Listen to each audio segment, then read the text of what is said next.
The hidden architecture of suffering.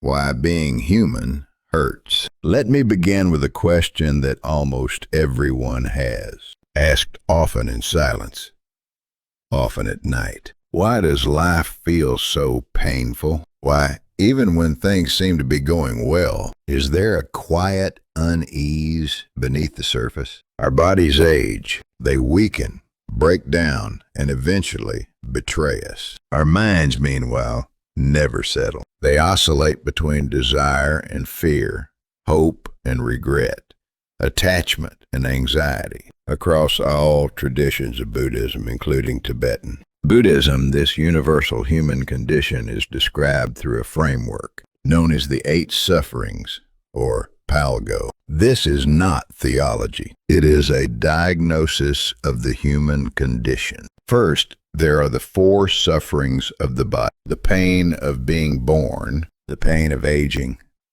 the pain of illness, and the pain of death. These are unavoidable. No amount of wealth, power, or technology has ever exempted a single human being from them. But Buddhism goes further. It tells us that physical suffering is only half the story. There are also 4 sufferings of the mind: the suffering of separation, losing those we love; the suffering of forced encounter, being bound to those we resent; the suffering of frustration, wanting what we cannot obtain; and finally, the deepest suffering of all the suffering of existence itself, known as DOUK1, the suffering of the 5 grasping aggregates. This last form of suffering is considered the most profound because it does not arise from circumstances. It arises from being. So what are these 5 aggregates that make up what we call me? First, form the physical body and material reality. Second, sensation, pleasure, pain, and neutrality. Third, perception, memory, recognition, mental labeling. Fourth, mental formations, will, habits, impulses, conditioning. And fifth, consciousness, the sense of awareness we mistakenly call a fixed self. These 5 elements are constantly changing, constantly clashing. The body ages, but the mind wants permanence. Pleasure fades, yet we cling to it desperately. Memories distort reality. Habits reinforce suffering. And consciousness fights relentlessly to protect the illusion of I. When these 5 forces collide, suffering emerges not because something went wrong, but because this is how existence is structured. This is the suffering of the 5 aggregates. Structural suffering. If we refuse to accept bodily change, we suffer through form. If we cling to sensation, we suffer through feeling. If perception distorts reality, we suffer through thought. If desire and will conflict, we suffer through intention. If we obsess over identity, we suffer through consciousness. Ultimately, human suffering does not come from the outside world. It arises from disharmony within these 5 internal processes. And here comes the turning point. The moment we truly understand this, something radical happens. We stop trying to eliminate suffering at all costs. Instead, we learn to see it clearly. That moment, seeing suffering without resistance, is the beginning of liberation. The Diamond Sutra identifies the root of suffering even more precisely. It speaks of 4 fundamental illusions: the illusion of self-I, the illusion of other you, the illusion of sentient beings, the one who helps and the one who is helped, and the illusion of lifespan, the fantasy of permanence. When these illusions dissolve, freedom emerges. Release the obsession with I, and humility arises. Release the fixation on you, and equality is born. Release the division between self and others, and compassion naturally flows. Release the illusion of permanence, and fear loses its grip. Only then does the Bodhisattva appear not as a saint, but as a human being who lives fully in the world without being owned by it. They help without clinging to the idea of helping. They act without constructing an identity around action. They live without insisting on a solid self who lives. This is what the Diamond Sutra calls impermanence, not nihilism, but compassion within change. Not detachment from life, but freedom inside life. And this brings us back full circle to the 8 sufferings. They are not a pessimistic doctrine. They are a mirror. They show us that suffering is not a personal failure, nor a cosmic punishment. It is the natural consequence of mistaking impermanent processes for a permanent self. And the moment we stop making that mistake, suffering no longer defines us. It becomes our teacher. Let us now look more closely at suffering as it manifests through the body. In Buddhism, bodily suffering is summarized into what is called the 4 physical sufferings. The first is the suffering of birth. Birth is not presented as a celebration here. It is described as suffering because to be born is to be thrown into the cycle of becoming. To be born means to enter time,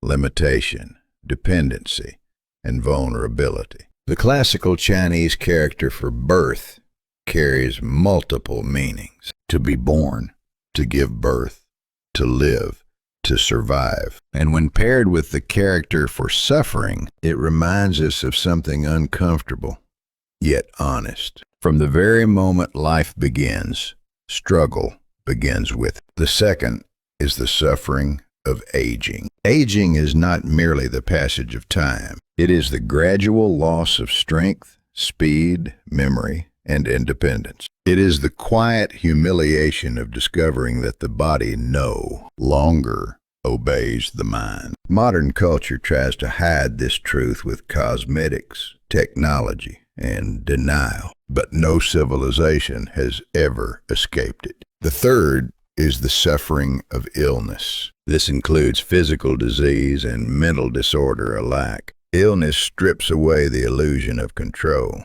It reminds us that the body is not a possession, but a process one that can falter at any moment. The fourth is the suffering of death. This is not only the physical pain of dying, it is the existential terror of annihilation.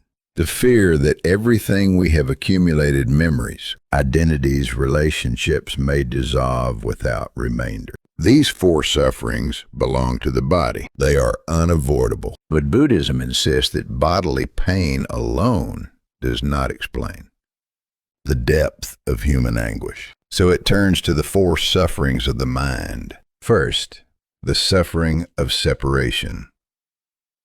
Ebyoligo. This is the pain of being parted from what we love, from people, places, roles, and moments that gave our life meaning. The characters themselves tell the story. Love, separation, departure, suffering. We love, and precisely because we love, we suffer when separation comes. And separation always comes. Second, the suffering of forced encounter, wonjung hoigo. This is the pain of having to meet, again and again, what we resent or despise. A person, a situation, a memory, a role we wish to escape but cannot. We try to avoid it. Fate brings it back. Third, the suffering of frustrated desire, go. This is the suffering of wanting what cannot be obtained. Longing without fulfillment. Aspiration without arrival. Modern societies amplify this suffering relentlessly by manufacturing desire faster than satisfaction can ever catch up. And finally, the deepest mental suffering of all, the suffering of the 5 grasping aggregates known as okfiango, or the suffering of existence itself. This suffering does not come from loss, failure, or trauma. It comes from how existence is composed. The five aggregates, the five skandhas, are the basic elements of human existence. First, form the physical body and the material world. Second, sensation, pleasure, pain, and neutrality. Third, perception, recognition, memory, mental images. Fourth, mental formations, will, habits, reactions, conditioning. Fifth, consciousness, the awareness that divides subject from object.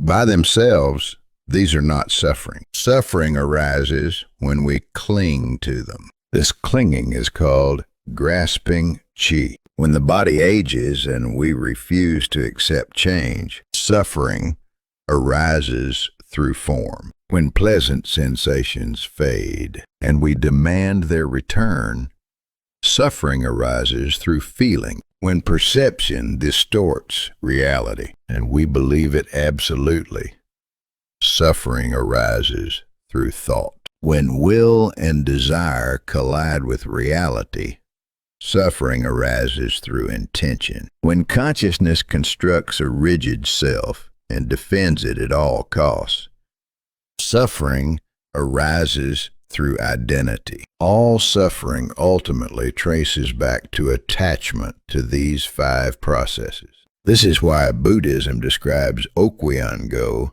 as the most fundamental. Suffering, not emotional pain, but structural contradiction. We demand permanence from what is impermanent, unity from what is fragmented, control from what is contingent. And this contradiction generates suffering by necessity. The suffering of the five aggregates is not a psychological accident. It is an existential law. To understand this is not to fall into despair. It is to see clearly. And clarity in Buddhism is always the first step toward freedom. Why suffering is not a personal failure, but a structural condition. Now, let us examine this structure more carefully. In Buddhism, the term the five grasping aggregates, DOUK1, refers to the very components that make up human existence. The word itself already contains the logic of suffering. 5. Grasping. Accumulation. In other words,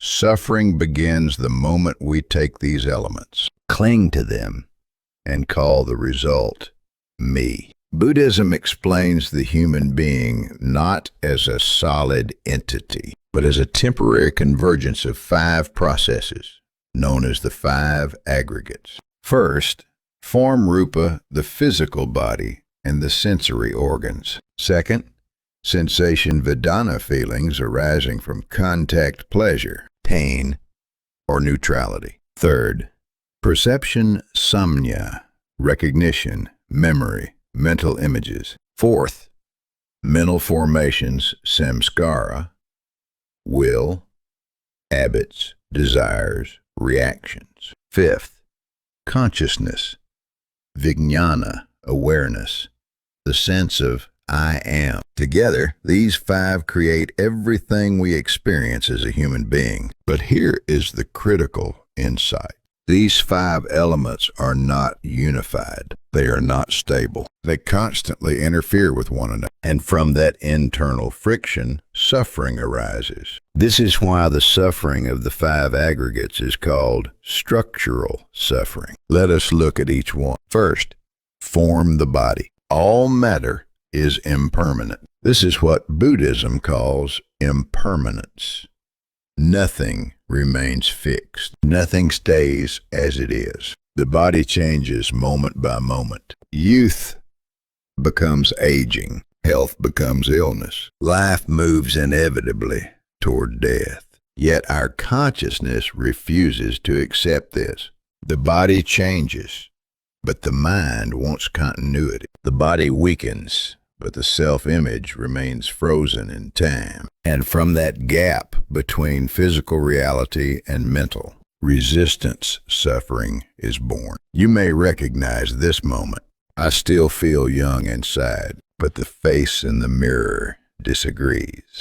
That tension is the suffering of form. The body obeys time. The ego does not. Next comes sensation. Sensation gives us pleasure, but it also becomes a trap. We cling to pleasant feelings and resist unpleasant ones. But every sensation is momentary. The sweetness of taste, the intensity of love, the thrill of success, all of them pass in an instant. The more desperately we try to hold on to a sensation, the more painful its disappearance becomes. As the saying goes, the moment of love is short, longing is long. That is the suffering of sensation. Third, perception. The mind does not perceive reality as it is. It sees what it wants to see.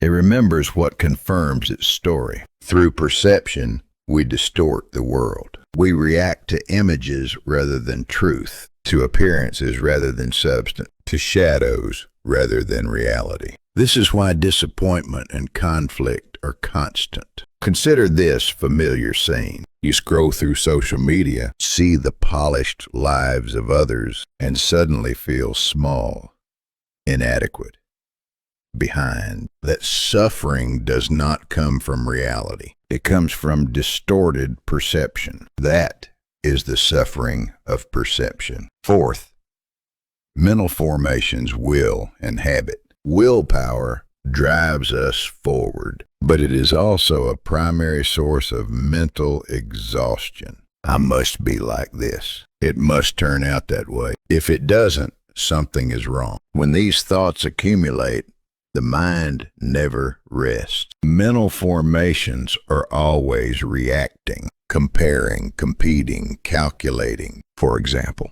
I have to become a better person.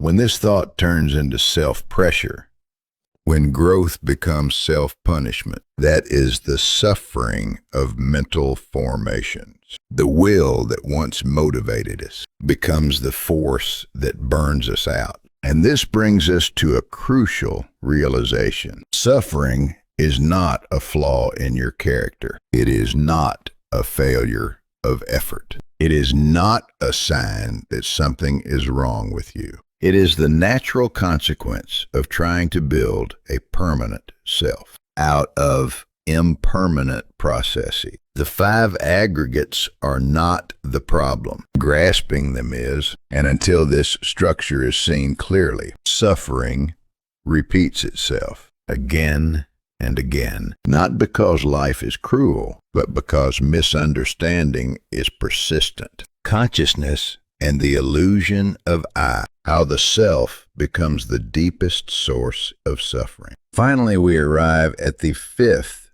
aggregate consciousness, vijnana.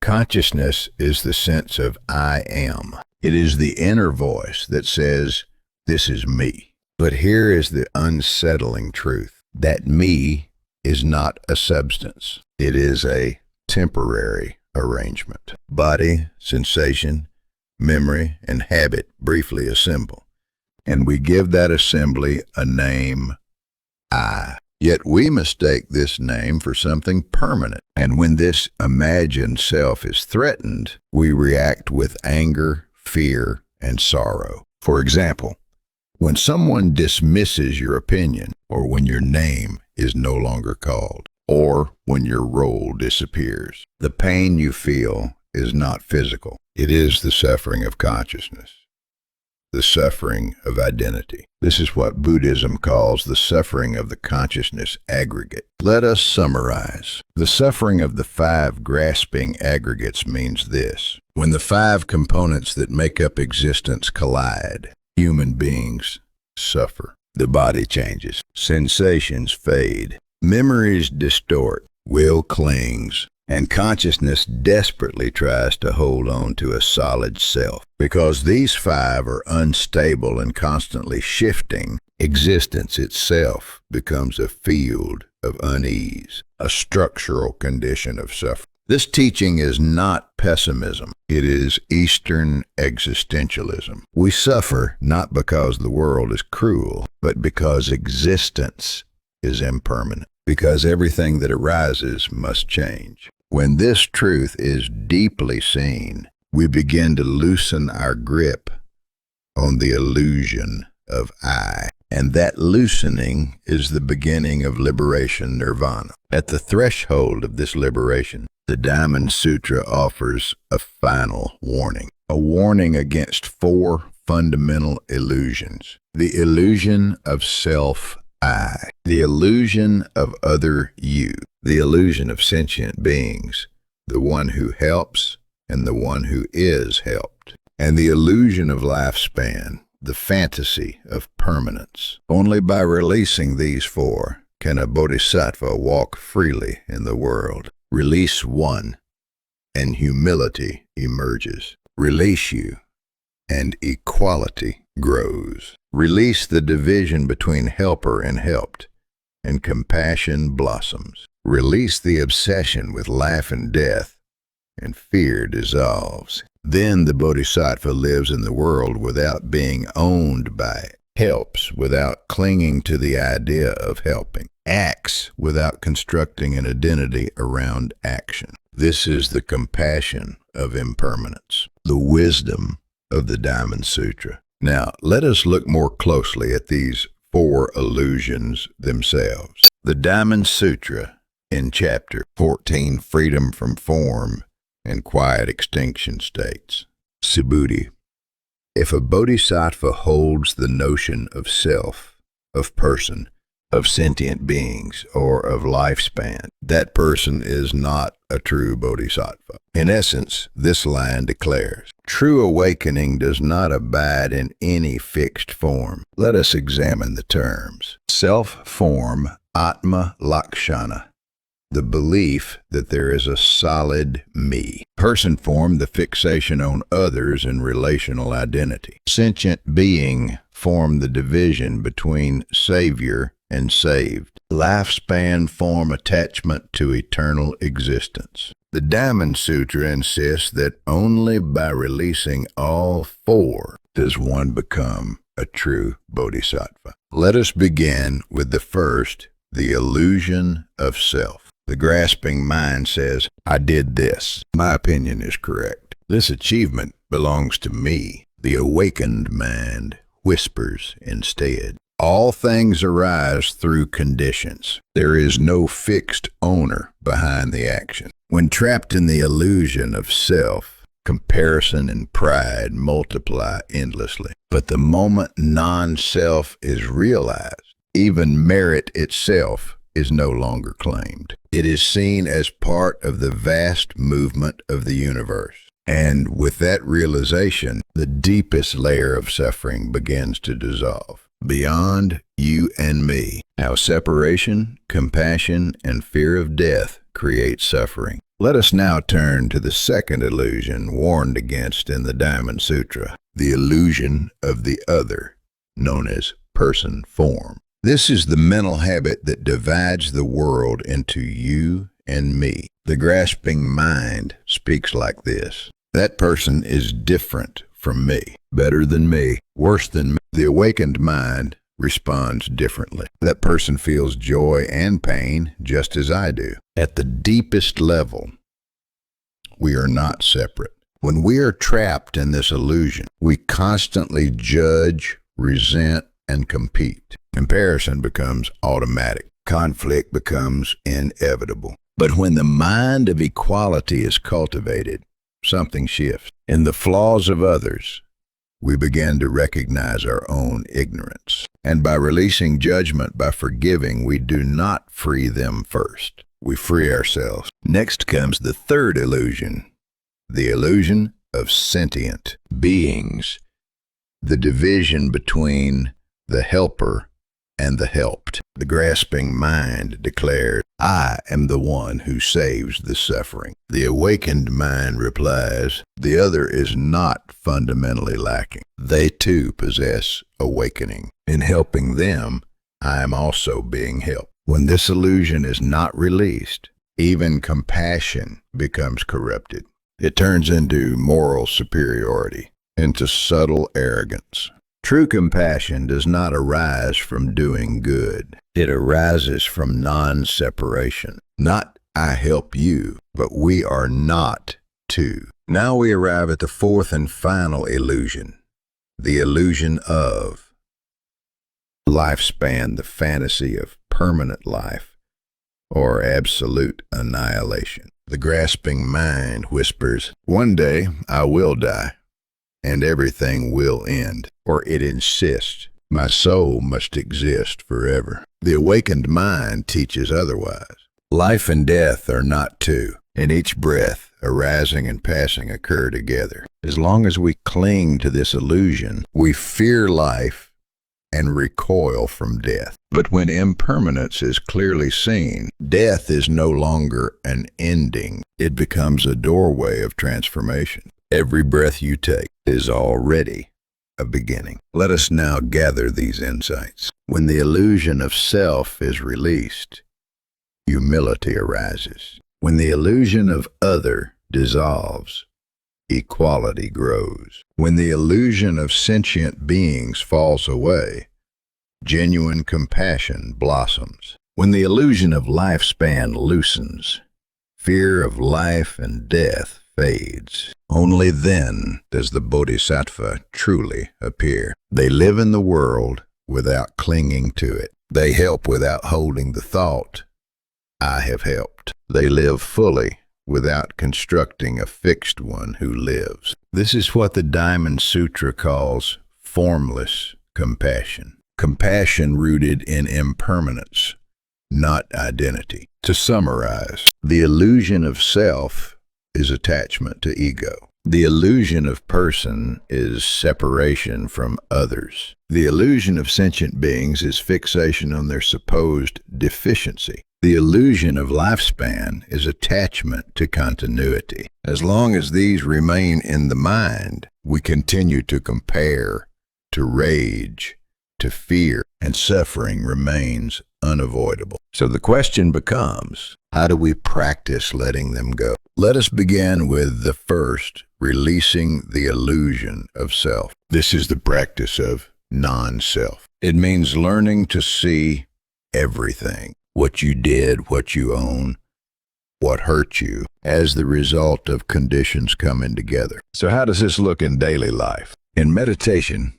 when a thought arises, observe it without claiming it as mine. In action, instead of asserting my merit, return it to conditions and relationships. For example, try this shift. I accomplished this. This happened because many conditions aligned. I was wounded. A feeling of being wounded arose temporarily. When this shift occurs, the mind grows lighter. And in that lightness, the path toward freedom quietly opens. Second, this path requires letting go of what Buddhism calls the illusion of fixed identity, what we might describe as judging people by appearances, roles, or labels. At its core, this practice is about cultivating radical equality of mind. It is the realization that no being is fundamentally different from another, that the person in front of you, no matter how distant, flawed, or even hostile, carries the same structure of hope and suffering that you do. When this realization truly takes root, discrimination begins to dissolve, not through moral effort, but through understanding. In practice, this means something very concrete. Before you rush to judgment, place understanding before right and wrong. Before you measure others by success or failure, see their lives as if they were your own. Notice how your inner language begins to change. Instead of saying, this person is inferior to me, you begin to think, they are walking the same learning process, just on a different stretch of the road. Instead of saying, this person harmed me, you see more clearly. It was ignorance and conditioning that shaped their actions, not some essential evil. At that moment, resentment loosens its grip. Hatred does not disappear by force. It fades when its false assumptions collapse. Third, the path asks us to abandon what Buddhism calls the illusion of separate beings. This is the habit of dividing the world into the one who helps and the one who is helped. True compassion begins where this division ends. Authentic compassion is not transactional. It does not say, I give, therefore I am good. It does not reinforce superiority or dependency. In Buddhist philosophy, this is called unconditioned compassion.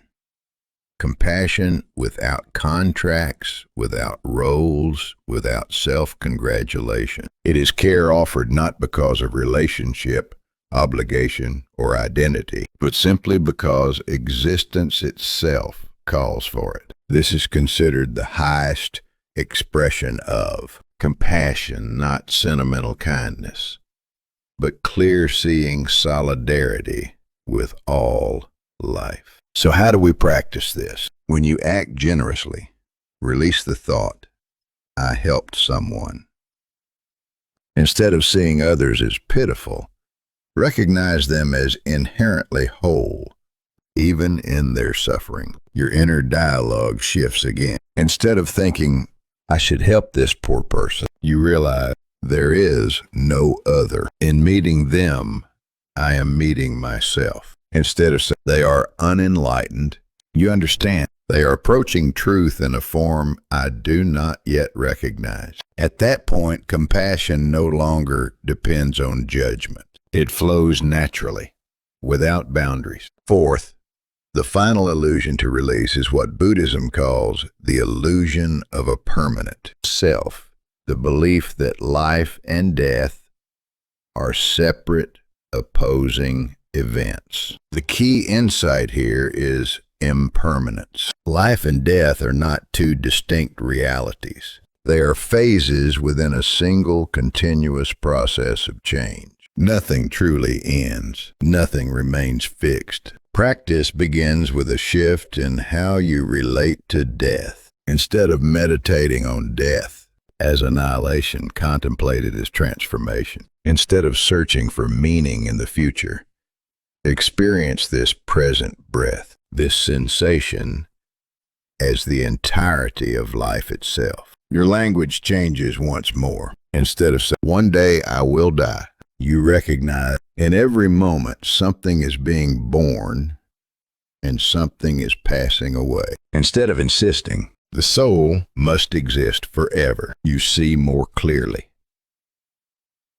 What endures is not a thing, but the process of change itself. This insight is not morbid. It is liberating, because when nothing is fixed, nothing needs to be defended.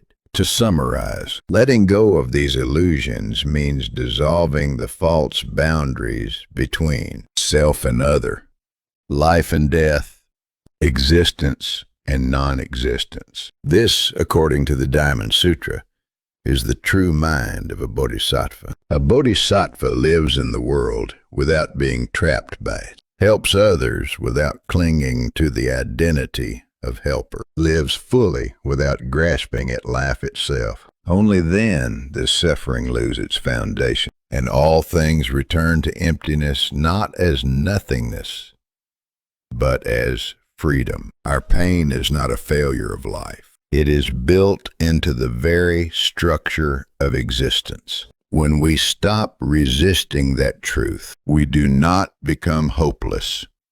We become free. I hope today's reflection has brought a small measure of clarity and peace into your life. If you would like to continue exploring these philosophical insights and the deeper wisdom of Buddhism together, please consider subscribing to this channel. In the next lecture, we will explore impermanence, the logic of change, and the beginning of liberation. Thank you for listening.